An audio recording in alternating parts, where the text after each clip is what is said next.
Hello mga Lodi, gagawa na naman uli ako ng yogurt. Ito yung mga ingredients ko. Ito yung fresh milk, 1 liter. At saka ito yung fermented. Ihalo ko dun sa gatas. Okay, lagyan na natin ang ating gatas.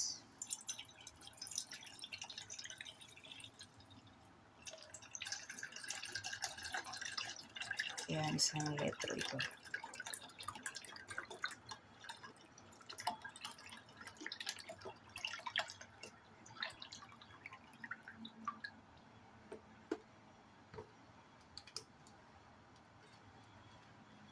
At ang ating fermented yogurt.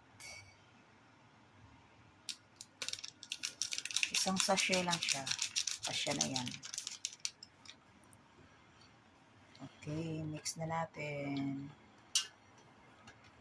Sa paghalo guys, isang direction lang. Ganyan.